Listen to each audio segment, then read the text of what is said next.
एक बुद्धिमान राजकुमारी की दो बातें। अगर बुद्धिमान राजकुमारी की दो बातों को ठीक से समझ लिया, अगर हम और आप पहचान गए तो जीवन में कभी दुखी नहीं रहेंगे। हमारे जीवन में बहुत कुछ सिखा करके जाएंगे। कौन किसके भाग्य का खाता है, इस कहानी से हम और आपको बहुत कुछ सीखने के लिए मिलेगा कि हमको किसके भाग्य का खाने को मिलता है। तो आपसे निवेदन है, कृपया वीडियो में अंत तक जरूर बने रहें। दोस्तों, ये कहानी आज बड़ी ही खास होने वाली है। इस कहानी में हम और आपको बहुत कुछ सीखने के लिए मिलेगा, इसलिए आपसे निवेदन है बीच में छोड़ करके न जाएं। तो नमस्कार दोस्तों, स्वागत है आपका हमारे गजब ज्ञान यूट्यूब चैनल में। दोस्तों, आप लोगों से एक निवेदन है कि अगर आप हमारे चैनल पर नए श्रोता बंधु बनकर के आए हैं तो प्लीज हमारे चैनल को सब्सक्राइब कर लीजिएगा और अपने परिवार और दोस्तों के साथ शेयर जरूर करना, और वीडियो को बीच में छोड़ करके मत जाना, क्योंकि आधा अधूरा ज्ञान हमेशा खतरनाक साबित होता है और पाप लगता है हम लोगों को। तो आ जाओ, गौर करते हैं इस ज्ञानवर्धक प्रेरणादायक कहानी की तरफ। इस कहानी के अंत में एक बुद्धिमान राजकुमारी ऐसी दो बातें बताने वाली है जो हमारे जीवन में बहुत कुछ सिखा करके जाने वाली है। तो दोस्तों, आ जाओ, आप लोगों का समय ज्यादा बर्बाद ना करते हुए, विलंब ना करते हुए गौर करते हैं कहानी की तरफ। कि किसी राज्य में एक राजा रहा करता था। प्राचीन समय की बात है, पुराने जमाने में, पुराने समय में एक राजा राज करता था। बड़ा आनंदमय जीवन व्यतीत कर रहा था। उसके परिवार में किसी भी बात की कोई कलह नहीं थी, कोई विकार नहीं था। केवल दुख था राजा को, तो केवल एक दुख था कि उसके घर में कोई बेटा का जन्म हुआ नहीं हुआ, जो कि राजा महाराजा में हुआ करता है। उस राजा की 7 बेटियां थी, 7।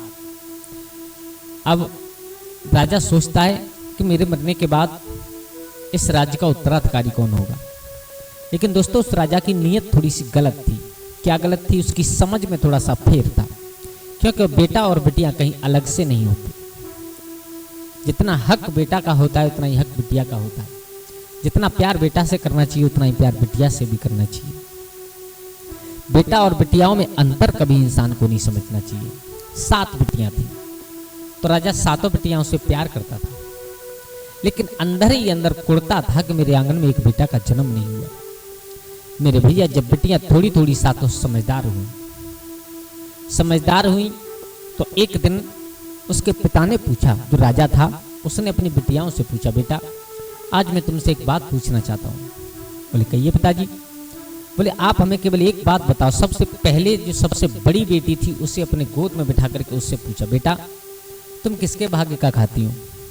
क्या पिताजी, क्या पूछा? बोले किसके भाग्य का खाती हूँ? बिटिया ने विचार किया, बोले हमारा जीवन निकल गया, हमारे पिता हमारा पालन पोषण कर रहे हैं, यही हमारा पेट भरते हैं। तो बेटा उसने साफ साफ कह दिया, पिताजी हम आपके भाग्य का खाते हैं। राजा बहुत खुश हुआ। दूसरी बिटिया को गोद में बिठाया, उससे भी पूछा तुम किसके भाग्य का खाती हूँ? तो उसने भी यही साफ जवाब दे दिया, बोले पिताजी हम तुम्हारे भाग्य का खाते हैं। यानी कहने का मतलब, जो बड़ी बड़ी 6 बिटियां थी, 6 बिटियों ने जवाब साफ दे दिया है, बोले पिताजी हमारा जीवन आपका है और हम सब आपके ही भाग्य का खाते हैं। अब नंबर आया जो सबसे बुद्धिमान और सबसे शील स्वभाव वाली राजकुमारी थी, उस 7वें नंबर की सबसे छोटी बिटिया का। तो उसे अपनी गोद में बिठा करके राजा ने पूछा, बेटा तुम भी बताओ तुम किसके भाग्य का खाती हो? उस बिटिया ने विचार किया, पिताजी ये मेरी 6 बहनें तुम्हारे भाग्य का खाती हैं, लेकिन ये इतना भूल गई हैं कि इस संसार में सब लोग अपने अपने नसीब का खाते हैं, कोई किसी के भाग्य का नहीं खाता।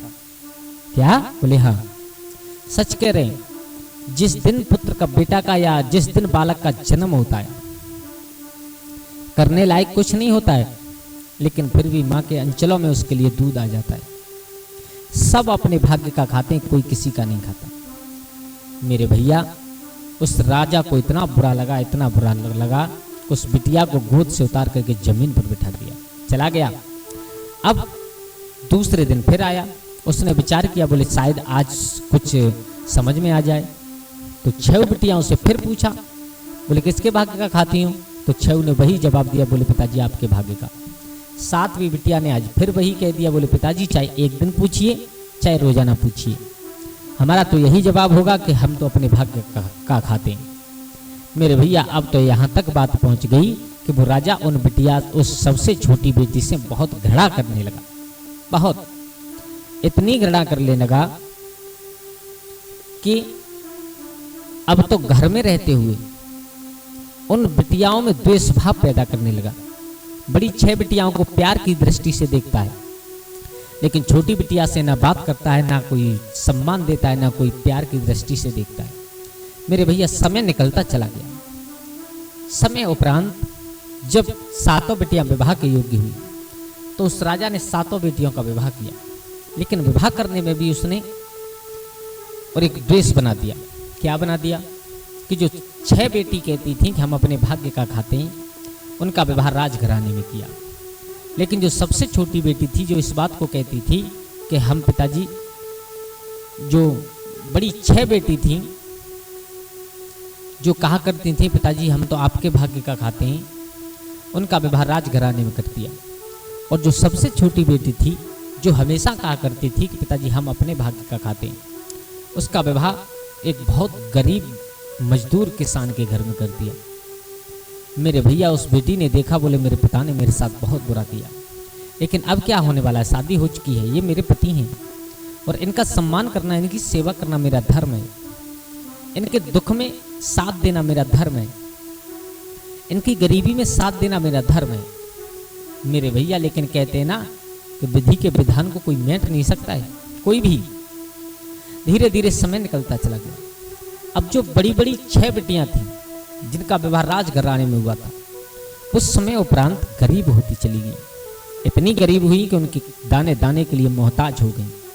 लेकिन इधर 7वीं जो सबसे छोटी गरीब मजदूर किसान के लिए उसकी शादी की थी, वो अपने पति के साथ पूरे दिन खेत में काम करती है। पति हल चलाता है, खाना लेकर के जाती है। एक दिन क्या हुआ कि वो जो 7वीं बिटिया थी, उसका पति हल चला रहा है खेत में। तो विधि के विधान के अनुसार मां लक्ष्मी की कृपा से उस किसान को, यानी उस 7वीं बिटिया के पति को हल से खेत में जुताई करने से और एक सोने का घड़ा मिला है जिसमें खजाना भरा हुआ था। मेरे भैया उस घड़ा को लेकर के वो दोनों पति पत्नी घर आए और घर आने के बाद जब उसमें से धन मान निकला, उसी से उन्होंने अपना ऐसा फेर बनाया कि वो धनवान होते चले गए। कुछ समय व्यतीत हुआ, वो दोनों अमीर हो गए। अब राजा ने विचार किया, बोले मैंने अपनी छोटी बेटी को बहुत गरीब घराने में डाला था, चलो देख करके आते हैं जीवित है या मर गई, या अभी गरीब है या और ज़्यादा गरीब हो गई या अमीर हो गई, चलो आज मिल करके आते हैं। तो मेरे भैया वो राजा अश्व पर सवार होकर के उसी नगर में पहुंचा जिस नगर में वो किसान रहा करता था। अब तो उस किसान का पूरा घर ही बदल चुका था। पिता को आता हुआ देखा तो बेटी छत से उतर करके दौड़ करके चली आई, बोली पिताजी आइए, आपने शादी करने के बाद मेरी आज तक खबर नहीं ली। घोड़ा से उतर करके राजा खड़ा हुआ। राजा ने देखा, बोले इसके किसके घर में रह रही है तू, है जिसके साथ मैंने तेरी शादी की थी वो कहाँ है? क्या तूने उसे धोखा दे करके छोड़ दिया? क्या किया तूने?